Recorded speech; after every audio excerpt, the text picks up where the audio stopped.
Okay. Good afternoon for everyone.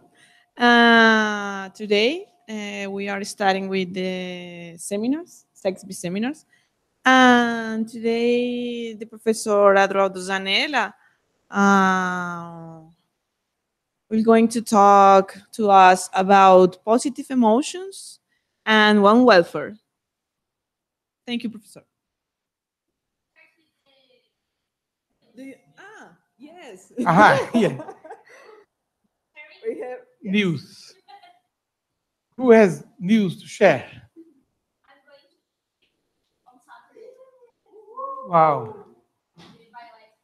Very good. Any other news? You have a. Leandro has amazing news to share. In my project, 11 sows are 10 sows is pregnant. Now there are many things to do and programming to get the piglets and the other things to organize. And so happy now because it's all right. Yeah, that's quite impressive. Any other news? we have Laura. Yes, we have a new visitor. Would you like to say something, Laura? What you're going to be doing? Yes, I am very happy to stay here, and I am expect to learn a lot from all these people that know a lot of things about animal welfare in pigs principle. And I'm going to learn a lot about positive emotions in pigs, so I'm excited. Thank you. Any other news? I have good news also that we've been selected for the second phase on our project on fish studying, and the exciting things that our part on the project is to look MRI, to look at success of protocols to stun pigs. And this is a project that involves partners in Germany, in Italy, and in Brazil. Really, really exciting part. Exactly. Oh, that was a secret. Patricia. Yeah, forget about it. Yeah, this group is quite transparent. The other good news is that we are working on a partnership with the engineering school on a large project to transform the campus into a model of IoT, Internet of Things, and livestock, precision livestock farming. That's enough of the news. If not, people get a bit shocked. I think. Oh, and the other news is that last week we had the high-level delegation from Botswana welcomed in this place, setting up a very ambitious agenda for collaboration.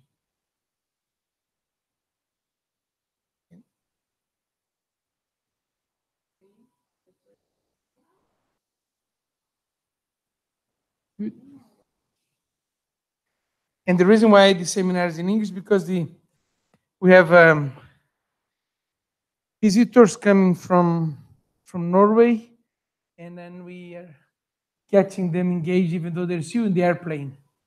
They lost the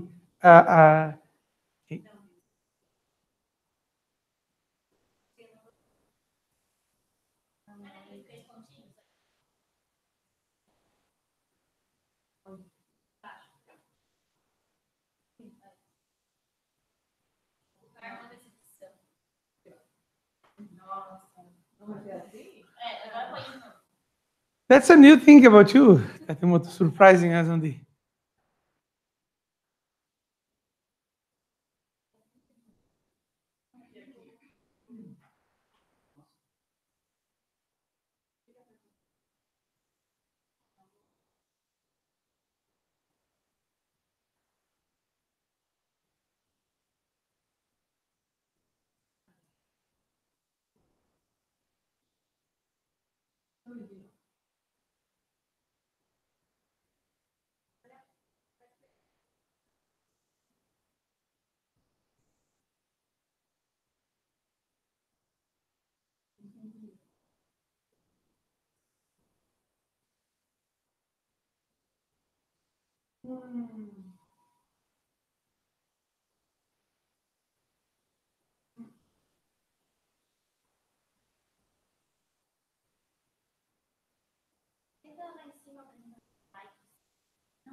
No.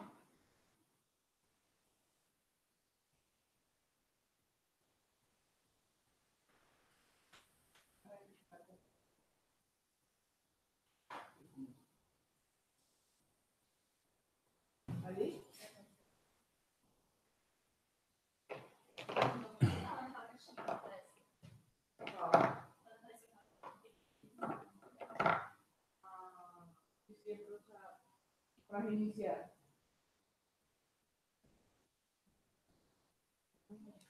They need to transfer. I think there's a.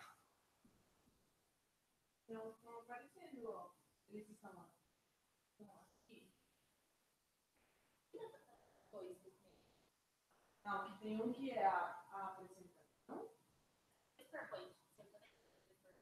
Abrir duas janelas. Uma que fica assim e a outra que vem assim, inteira cheia. Que aparece aqui, ó.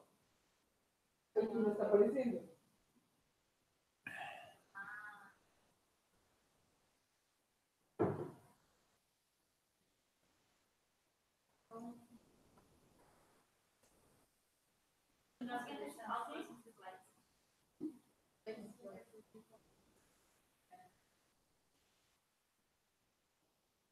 É alterado, está meio duplicado. Não.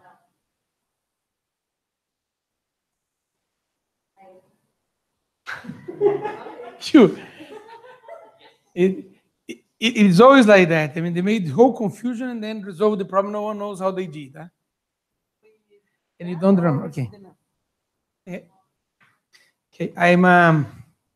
And I thank you for the opportunity to discussing with you. And I apologize. But there are not a lot of new things. I came up with the idea of starting, and time did not allow. Now I'm going to be talking about positive emotions. And I started by saying that the suggestion that the group decided that the month of August is going to be dedicated to the issue of positive emotion. And I argue that we're starting the seminars this month, addressing the focus of our current work, which has the aim to understand what are the key elements for animals, including humans, to experience life which is worth living. And I'm proposing that the seminars for the next 4 weeks are in tribute to Professor Jaak Panksepp. He died a year ago, April 18th. And in fact, is the person who first started this area of affective neuroscience. Then Professor Jaak Panksepp, he's originally from Estonia. He migrated to the United States. In the United States, he worked in Ohio at the Bowling Green State University. And later on, 2004, moved to Washington State University. He's the father of what's called affective neuroscience. Is it possible for me to use that or not? Yes. How can I do that? I don't see any. Oh, yeah. And then if you have any, you probably saw some of these videos. That's and his work back on the late 70s, and that's a little bit of his work. And the difference what Jaak did and what people did after him is he published on yeah, that his work. I mean, he's the one who studied these rat tickling, and recording ultrasonic vocalizations that he coined that to be equivalent to laughter, human laughter. And if you see, this animal follow the hand. And then it depends where you do. And there's a specific brain area that is activated. And if you do the stroke on the tail, it's not the same. There's specific areas in the body that activate this type of sensors. And yeah, this one does not elicit that. And I suggest you to find this article in Nature. There's a whole lot of different articles.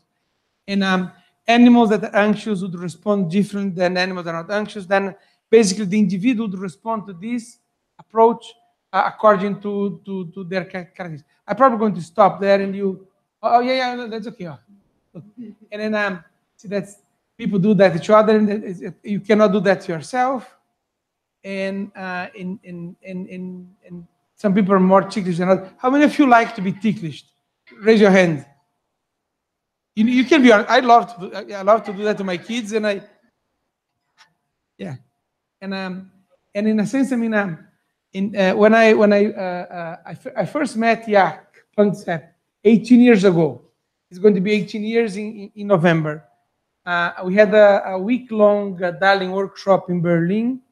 They locked us in a house and asked us to write a paper, a group of people, and we could not use any of these stuff. Let's say projector, only computer to type and board to write. And Jaak was there, and at that time, 18 years ago, we made some plans that together we do some tickling pigs. We agreed to do that, and we never did. Now I'm happy that Leandro and Thiago are doing that now. 18 years ago, I probably, if I had ways of communicating with him, I would tell him that. We chickened, and in his argument, I mean, he thinks that the major role of fathers with the kids is to tickle them. But it appears that if you have kids, do it to your kids. I did that until now they're becoming adolescents and don't find funny anymore. But I had a full life of opportunities to tickle my kids at a different level, and apparently does a lot to the bonding. That's true. That's a bit of a experiment at home. For me, never was.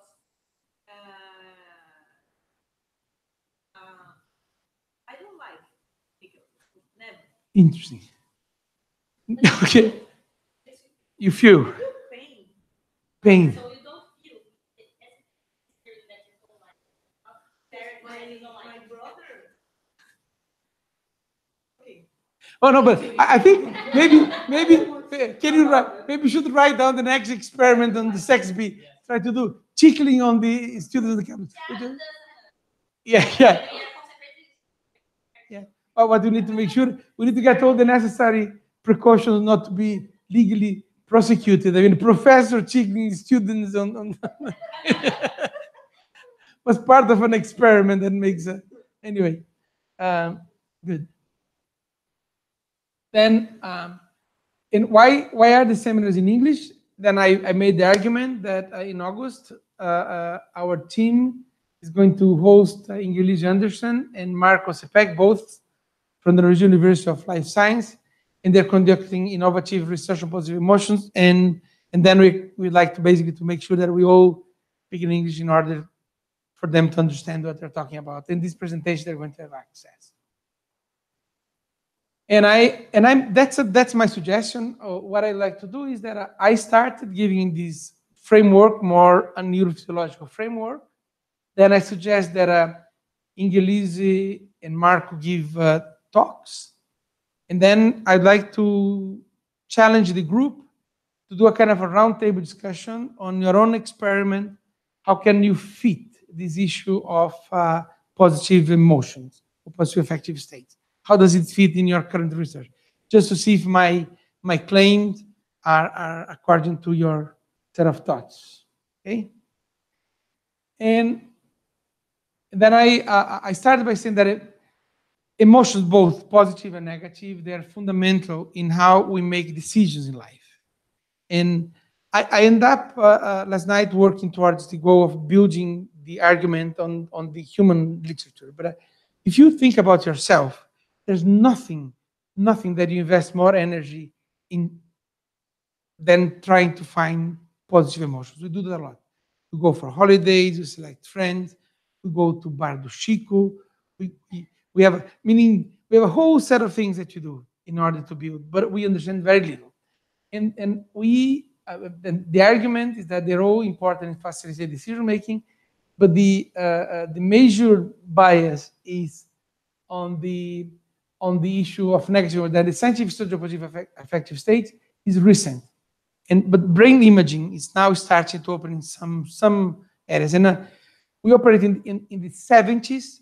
There's some ugly experiments on instrumented rats looking at pleasure centers. And what came up to be as the main decision is that pleasure is spread in different areas.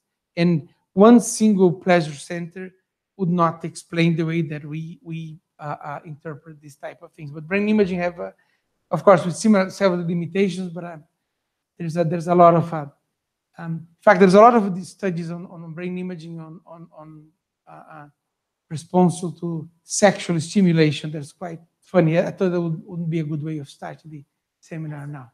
Yeah.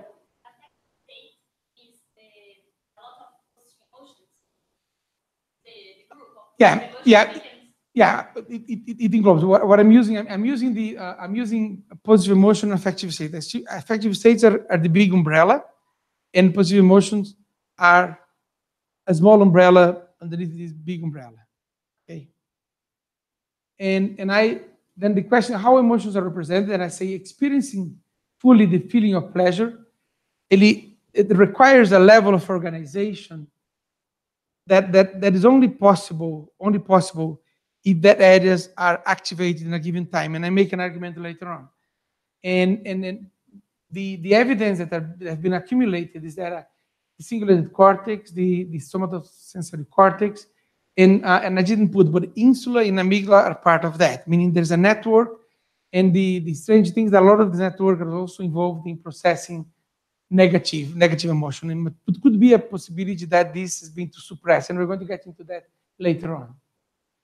And this is me saying that. It's very much like the muscles that you have, or the coordination, or the old experiments on providing access to luminosity.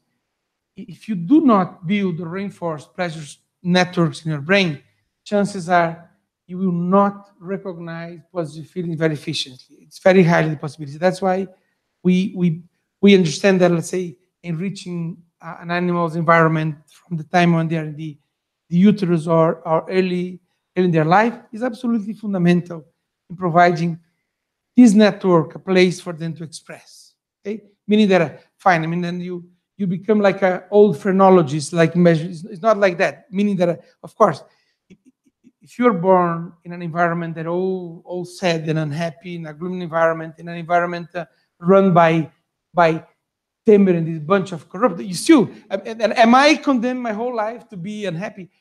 Probably you'd be less happy than if you'd be living in a different place, but still there's a chance for you to do something.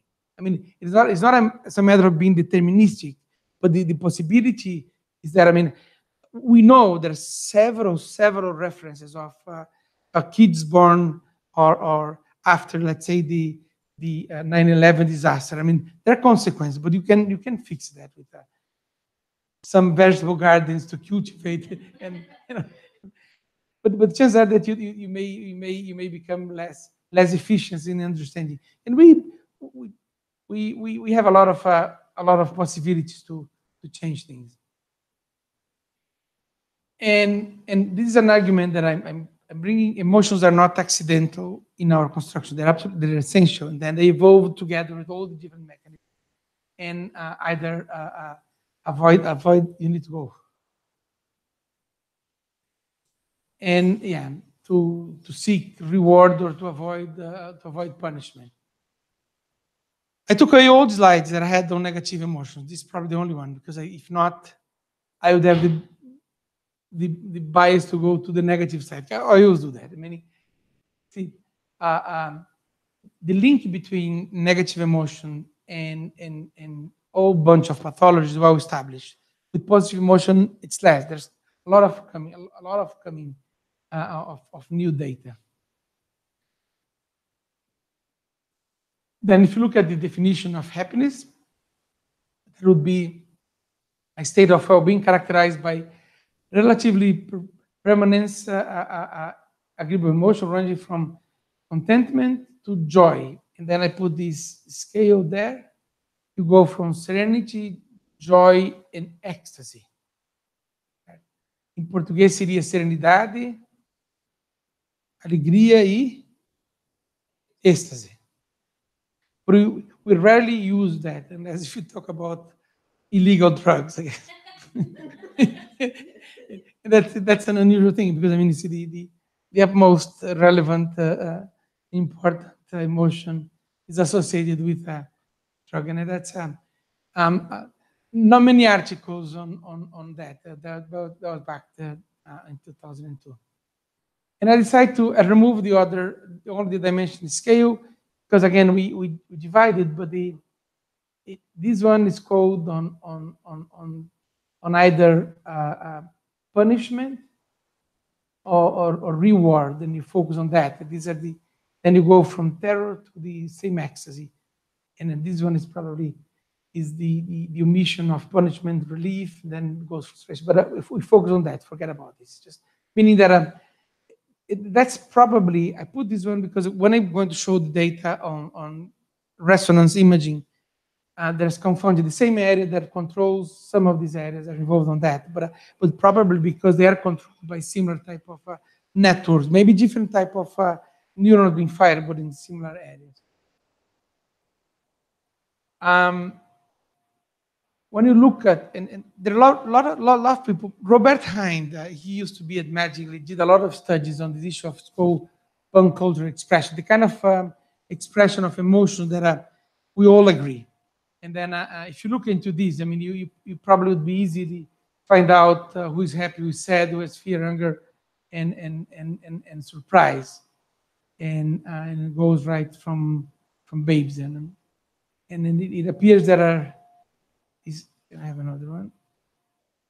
What is this one? Angry. This one? Right. This one? Yeah. Yeah, and this one is sad. Okay. Oh, I have a whole scale. We maybe should test that, the group, see who has the most sensitivity. The issue of fast, I have a scale of maybe 15, 20 range of scales to recognize emotion. Maybe we should test in this group who has the highest level of empathy. We need to be done. We do that anonymously because maybe there's someone among us that has no ability to recognize emotion. That would be awful. Probably me. But that's the kind of, this is an old model. Yeah, there was an old piece of data, and I put this one back again on that, and from despair, and this whole issue that things are not, we're probably not going to do much of that. Okay? And again, the difference between affect and emotion is quite important. I mean, affect is like mood or how you're feeling now. And affect is it's like free floating. You wake up in the morning, you feel, but emotions are we use this terminology that these are affective states, okay? But they're attached in some way to something, an object, another person, but has a much more solid of a construction. And the issue of affect is basically, affect, maybe you had a bad dream and you wake up and your mood is a little bit affected, and or you park your car, someone did some, well, then change, but it's not the essence of these your mental feelings. It's something that is transient, free floating. Okay? And there is a general agreement: the emotions are likely to involve a greater degree of information process for you to build an emotion. If I look at my environment, people that I related, the links that I have with people, they're based on a constructed of fine, when I need help, that person was there for me. When I have not been so nice, that person was forgiven. Then basically you do operate from different areas and build that relationship on a much more solid type of fashion. And you can have, of course, with your pet animal too. The issue of positive emotion too, very recently, and the reason I had a project that I was heading in Norway, where a postdoc working with me, Randy Mu, she studied positive emotions in hands, with the idea of setting up anticipatory behavior, because in relation to positive emotions, and within Gilisi, the reason why she's coming here is because she has a project approved. We submitted projects in the past, but the area of positive emotions, not many people are interested in financing, especially for animals, because in a sense, I mean, it took a long time for us to make a decision that animals can feel emotions. We still debate the issue of pain. Positive emotion is a domain, then it's been really tough to get money. The new approach, especially imaging, are opening new windows. This is recent. If you look at the keywords, let's say, in the role of emotions, positive emotions, articles, if you see depression, the same 3,000, positive emotion 164, happiness 38, sadness 26, pleasure 85. But issues that, of course, have health implications, and depression is soaring to a level that people cannot even count. It's just amazing. But it's still positive emotion. Very, very few people are kind of concerned in terms of. And that's an interesting paper. It's relatively old already. It's from 2005. I mentioned the paper already. I put the reference out. And then I go back to the initial question. Are there unique pleasures in the brain? And the answer so far, no. There are networks that respond to pleasurable events. The interesting things that there are gender differences, the real gender differences. We discussed that in the past. I have one slide that we took part. The very few first experiments looking at neuroimaging and emotions was done by a colleague of mine called Laura Simmons in Michigan. And in my group, I had a group as large as that, and my students became volunteers on that. But Laura made a decision that she very quickly got rid of all the men in the group and just focused the study on women, because the things that she had a kind of a photo album to elicit positive emotions or negative emotions, and things that elicited positive emotion in women were very different than what elicited in men, and that became a real problem. And that's an issue that continues to be on several studies. Then there's a lot of gender bias on that. Yeah, this is a study that I suggest is also 2015, and show the areas that are activated by positive, aversive, and uncertain anticipation, meaning there are certain similarities. This is the cerebellum here, from the part of the cortex.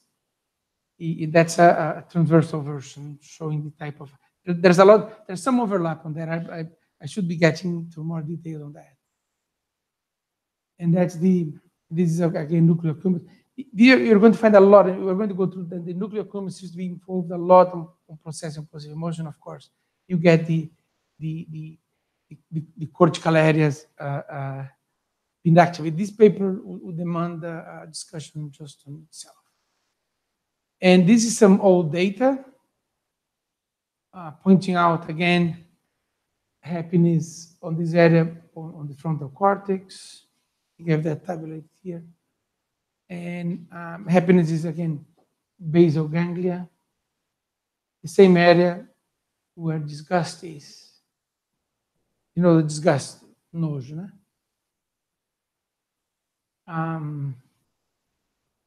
Anterior cortex, prefrontal cortex. And that's data that involve people in my own research group. This is the data from Laura Simmons.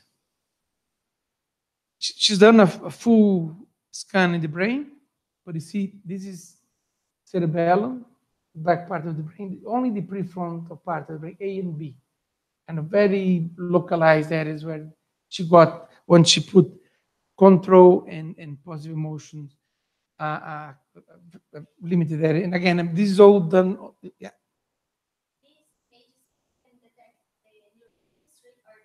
No, blood flow, just blood flow. Just this one, just this is MRI image, meaning that is the bold signal, the level of oxygen that goes, and that is a kind of is a measured by proxies of activation. It's not it doesn't rely on chemicals. We get into the chemical part to go to the board and explain a few things in detail, because this is quite exciting stuff. The issue, again, the issue of pleasure, the crazy thing about the issue of pleasure is that when you go to excess of that, you get into this issue of addiction, and then the dysfunction of that led to drug consumption. Meaning that what we know is that people that are susceptible to drug addiction, they tend to have a dysfunction on the brain dopaminergic system. And it's being mapped, these pathways in the nuclear accumbens. Remember the one that I showed with a lot of activity on MRI, on happiness, also on sadness, frontal cortex, and there's been a lot of studies showing that how they respond to different type of stimuli, and how that show their vulnerability to drug addiction. And of course, there's some genetic, and there are animal models for that, on the dysfunction of that, and that's a kind of a consequence of that. And addictions go for the whole range. I mean, from chemical to sexual addiction, and name of it is all based on dysfunction, and dopamine seems to play a role. We're going to spend some time talking about dopamine, serotonin, opioid, because understanding that, and some of the ideas they keep changing. I'm still anchored on some old understanding, and it's important for us to talk a little bit more. And this is you've seen that before. You've seen that before. That's a really exciting piece of experiment done, and I had two slides I just showing. Can you see that? It's too small. I probably come here. This is a really, I'm in front of, this is an incredibly exciting piece of experiment. They got volunteers, and they trained on a task where you play a game. The person that are, and you had the possibility to play fair or cheat. And the outcome was a financial outcome. And at the very end, you could see the person who cheat or play a trick with you to get electric shock. Well, it was all done by actors, trained actors. No one was hurt when things are done that way. And you basically observe them to be punished. It's like if you, whatever, it was, my wife leaves me, and I feel whatever, cheat with me, and then I have the ability of see someone pressing a button, punishing her. The idea of getting pleasure of someone being punished. What happened is that this area, remember, we're going on and on back, the same area of nucleus accumbens, and the nucleus accumbens were activated when the person observed the cheater being punished. Okay, but the difference is that the crazy thing is that, I mean, the women reduced the activation, even though the woman was being treated not nice, fair on that. They seems to be less responsive. In the case of men, you got a much higher activation of the nuclear accumbens. A very different, meaning that watching someone to be punished that was unfair to you, to men, was a kind of a reason for joy. Yeah, reward. If for the woman, was a source of sadness and happiness. Quite clear. And then people that argue on this. And this woman was fantastic. She was the one of the very one to look at empathy and using resonance. She was in the UK. She went back to Germany now And then they also plotted this crazy graph. I mean, the desire for revenge and the activation you see by how strong is the signal and the resonance. And the more desire for revenge that you have, the more the activation. Okay? Two messages. Then, all women have a different areas where they kind of punish, because I don't believe that you're all that saint. I mean, I think women do have they're part of this biological system that are punish and reward. But if you look in terms of that, and of course the desire of revenge on women are much smaller than men. In the activation of the brain, then the woman deactivate was lower the signal, meaning that when they saw the person receiving this, she felt really sad, then the man felt joy. Crazy. Yeah? I love elegant experiment like that. It's really crazy.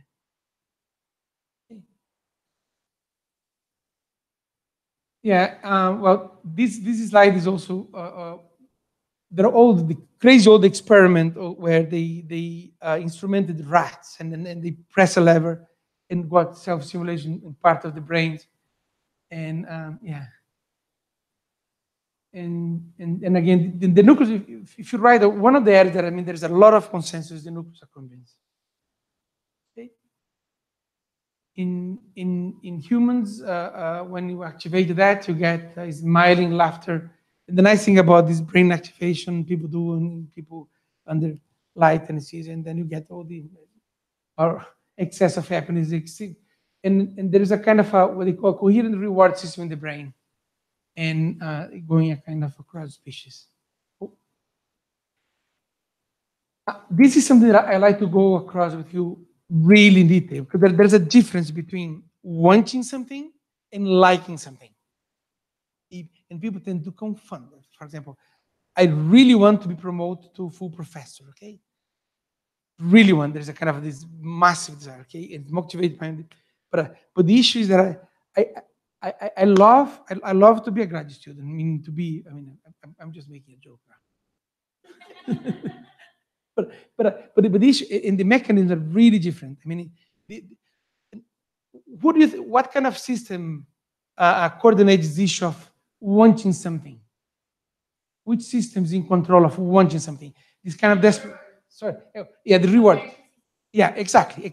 Then in a sense, when you're, it's coming up your birthday, this whole excitement. Am I going to get this? It's all based on dopamine. If you set up in the cells before you're feeding them, this whole activation, and then wanting something, desiring something is activated by the dopamine. Then the dopamine itself, there's a lot of discussion if dopamine is involved in maintenance of happiness.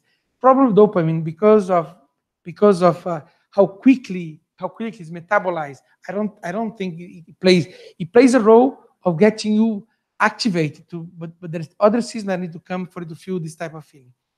And I'm going to be talking about for the other system. Then dopaminergic for the anticipatory. Then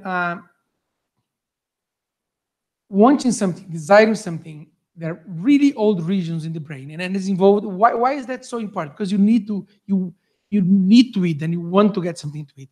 You go for drink, these basic things. And again, amygdala is involved in that, and dopamine seems to be. Of course, if you go and run a kind of a search, you're going to find a lot of different hypotheses. But we've used that. We have published back in 2007 or 8 a paper where we use an antagonist to dopamine in a model of anticipatory behavior in birds with beautiful results. You can check. First author is Moo. You never saw this paper, huh? Very nice paper. We created a system where hens like these small worms, okay? And we had a system like you young people never saw this slide of carousel. It's like we had something like that, with different troughs all the way through. And here is a chicken, okay, like that. And this one would dispense one of these worms, okay. And then we gave a signal with a lamp, okay. And in a given period of time, the hen would get or not get a worm, and they love it. And the period between this signal until the worm fell down, we monitor the behavior of the hen as an anticipatory. And we kind of randomize that. And then, of course, if the signal comes and give, then you get a kind of an anticipatory, and there is a sign where the worm is not going to come, and then you create a kind of frustration. And hens have a beautiful, beautiful way of expressing if they're positive on the anticipate. And we give an antagonist to dopamine, and we change completely the behavior of them, meaning that in hens is quite a clearly established that. And again, there's some people that debate on that, but I came up with my own conclusion that dopamine itself does not produce pleasure. It gives generalized desire of urge, meaning that for people that are keen on drugs, then the dopamine system is destabilized. It gives you this need of that, but it doesn't. Even though you have this urge, for example, of catching opioids, meaning opioids give you the pleasure, but dopamine is the one linked to that. Probably going to. It's coming soon. One comes to liking something, really like, if you say, look, I really like you, my son, daughter, friend, lover, it doesn't matter. What we know is that involve opioids, oxytocin. Oxytocin should be kind of the first one, and also the opioids, endorphins and caffeine. It's not dynorphin. Dynorphin seems to be giving a sense of aversion. GABA and they're also involved. There's some information GABA and receptor of benzodiazepine that are involved on that. The issue of serotonin, I come in the next slide. What we understand is that, and this is something that maybe I should write something like that. I'll go this way here. Let's say, here is you wanting something, okay? I really want to have a holiday, I want to get some chocolate, okay? That part here, I'm gonna go this part here, I get the chocolate, okay? Then I'm happy. Then this one is dopamine, okay? And then in that part, when I'm eating the chocolate and really liking it, then I have opioids, oxytocin, GABA, okay? If I'm experiencing some states of fear, anxiety, I'm not able to experience that. And what basically remove the state of fear and anxiety, that's where we think that the serotonergic system is involved. Then serotonin and some other compounds, even oxytocin, are able to remove that. And with oxytocin, there's been some beautiful piece of experiments looking at trust. When they got people together that they never met and set up them to do some games where, like a poker game. And if you go and play poker, make sure that people playing with you get some oxytocin spray in their nose. They trust you. They become very, very easy target of that. Meaning that the serotonin reduce worry, fear, panic, and sleepiness, and increase sociability. And there's some involvement also of oxytocin. Because then, in a sense, what they do, then they're not giving an impact on the feeling of pleasure, but they remove the components that are compromising your ability to feel pleasure. Then, in a sense, that's why if your serotonergic system is impaired, you're much more likely to be afraid of things, to be anxious and stuff like that, because they have this role of clearing up this garbage that makes you worried about everything, and that's the kind of. Is it clear up to now? And that's probably a part that I like to leave. Maybe this. Yeah. And then if you talk about pleasure, dopamine, serotonin, oxytocin, and also opioids in that kind of fashion. I think I'm getting to the end. And in my view, is that biological processes, they're very, very economic.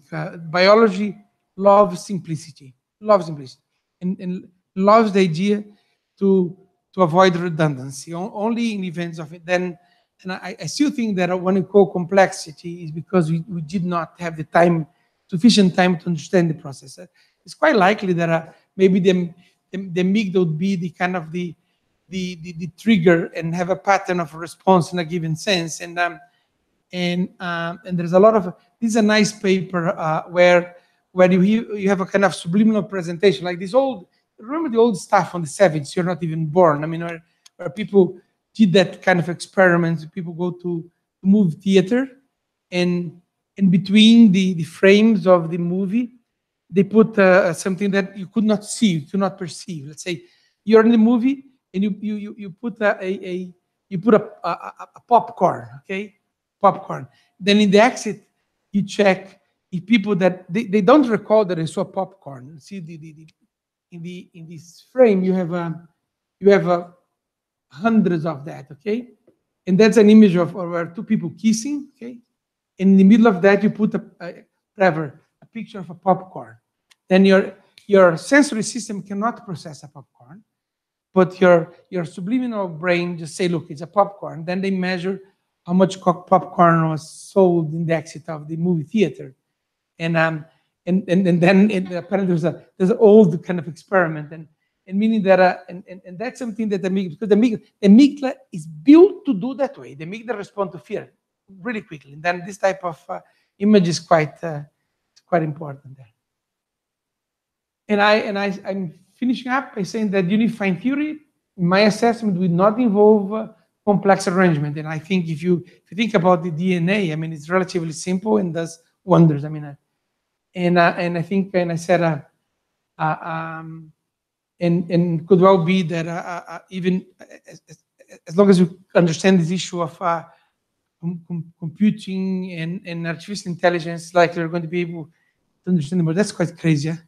But it's quite possible because the systems are likely to be the same. And yeah. And I go further. You need to be careful because now I start dreaming too much. And then what I say is that I've done the reason why I changed my program, and in Norway I got grants to study pain is because I think that in many ways some of the systems they hijack other systems. Okay, for example, we human, the way that we speak, we did not create in evolution a specific system to do that. We hijack a system that was developed, or factors. It doesn't matter. But the point is, I mean, some of these the most unique, because I wouldn't be telling the truth if I don't tell you that I don't believe that animals feel exactly the same emotions as humans do. I mean, we do. For example, if I tell you how I did climb the Everest and I feel really good, you probably can empathize with part of it, but not totally, because you don't know how much fear and stuff. But in essence, I mean, I still think that the analogy between my pleasure and your pleasure is much greater than my pleasure in the sow that is out in the farm. And then I say that in order to understand emotion, it would be important to understand well-established mechanism. And I think the pain system is a phenomenal one to understand, because in a sense, I mean, pain operates in the opposite side. I got a beautiful grant to do that back in Norway. Homeostasis. Then I expressed, and the failure where the pendulum gets trapped on that, and I think I'm finished that. That's in that. And I finish with a word of caution. It's important to be aware of different frameworks to understand emotion, especially post-emotional process, and even don't get all excited about MRI data on emotion, because it's not a definite type of proof. It's an indication of that. And the way that people elicited the emotions in an MRI it's crazy. I mean, you've been in a room with MRI, with the noise and stuff. I mean, it's quite hard to become the way to study emotion. It's an important thing. You finished with the whole thing? Yeah, that's it. I mean, we totally, that's in Portuguese, and I finished what I had to say. Thank you very much. And I kind of, I want to do something more visual, because I only had the text, but I. Professor, but the brain, the connections are much faster than the blood flow. And the distance is just measuring the blood flow. Maybe better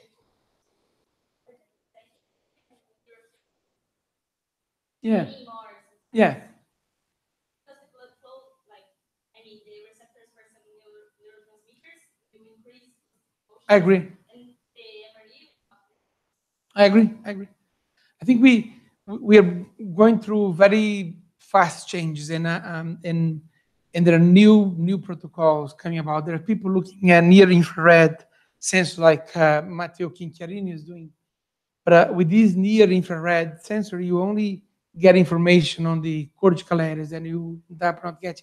But these are all exciting parts, and I think we're going to get breakthroughs very soon on that. And the issue of emotion, people, the ideal scenario would be when people explain the organization of the brain associated with how the emotions are spread. Then you, instead of saying, well, that's the dopaminergic pathway, no, you say, no, this is the pathway of, I don't know, anxiety or pleasure, and then you do a more functional description of being. There are a lot of people thinking about that. I mean, I'm cutting through a lot of exciting piece of work, because what happened in the past 5-6 years in relation to brain research is enormous.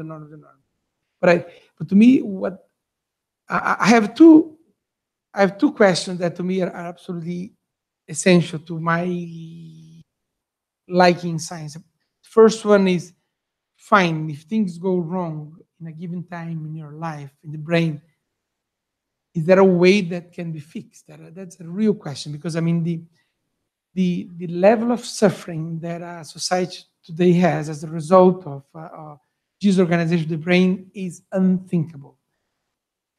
I mean, if you look at the data, I mean, over 60% of people would have some level of emotional disturbance, and these are relatively modest estimatives, and of course, I mean, when the whole idea that there are certain things that you cannot prevent. I mean, but if things happen, how can you adjust that? And the other is that, I mean, if positive emotions are like safety deposit in an account, then you can take when you need. And I of course, that's a person as an N of one. I mean, for me, that's absolutely essential, and that's why our society invests so much in holidays, in going to. Yeah. No. Yeah. Because then I didn't speak about anhedonia. But anhedonia is the other extreme. Let's say your inability to feel pleasure. That's one. Then yeah. When you show that graph about happiness, serenity, joy, and ecstasy. Yeah. Maybe we are difficult to measure positive emotions in animals because we can see better when it's joy and ecstasy, but we are not able to measure serenity. The Right. pain is more often. Like in our lives, I was wondering that when we are happy, it's more often that we are feeling serenity, not Right. ecstasy or joy. Right. It's more rare. Right. Maybe this is the reason that we are not measuring positive emotions. Right. Because we are not able. Because we can confound with anhedonia. Yeah, I think in a sense, I mean, the question of anhedonia, it's been a lot of is the inability, and there's been the sucrose test, right? You give animals a solution, whatever, water, saline, and then have a solution of sucrose, and ask if you prefer or if you see the difference. And that's one of the very, and it gets to a point when the level of depression is too high. I mean, animals would feel no difference if they're drinking water or with sugar or and that's an extreme case. But we know that, again, one of the diagnoses of depression is as your inability to feel feel pleasure or at the same levels. But to me, I mean, the question, and this would be a really nice experiment to do. I mean, if you get a group of people and you bank positive emotion.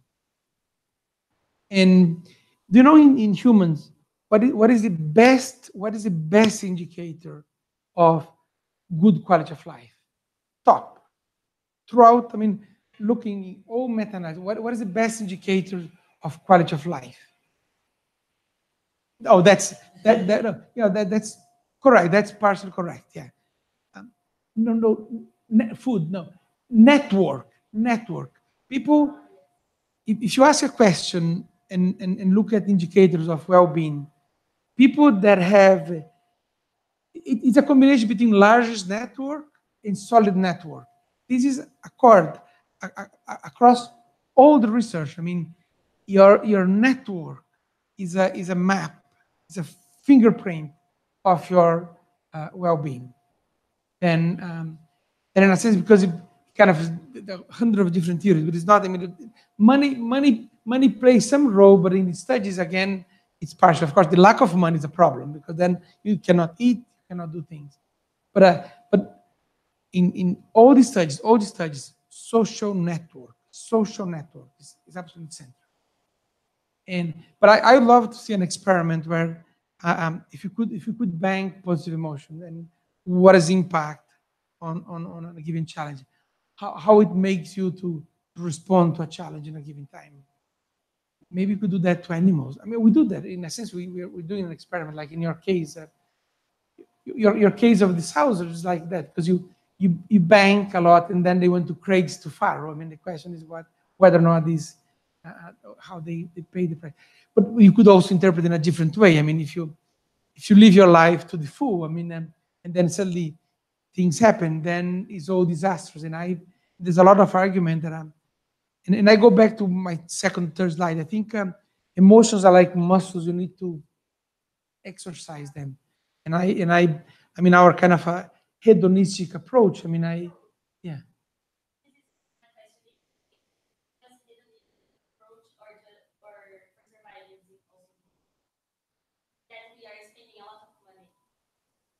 Yeah, that's.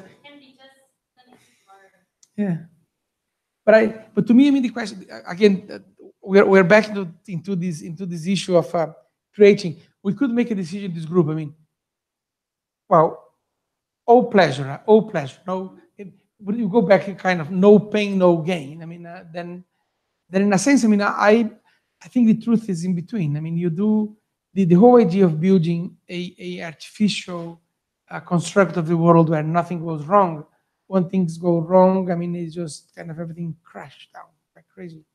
But of course, if you go to that part of the pendulum where you really push the seas to a point where it gets stuck in one side, then it's really tough. I think I spoke my time, am I? Marisol, yes, I did. I finished in time. That's any other question?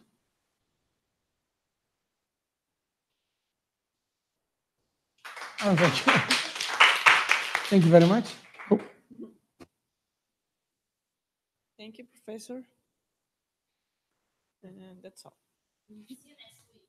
See you next week, but just saying.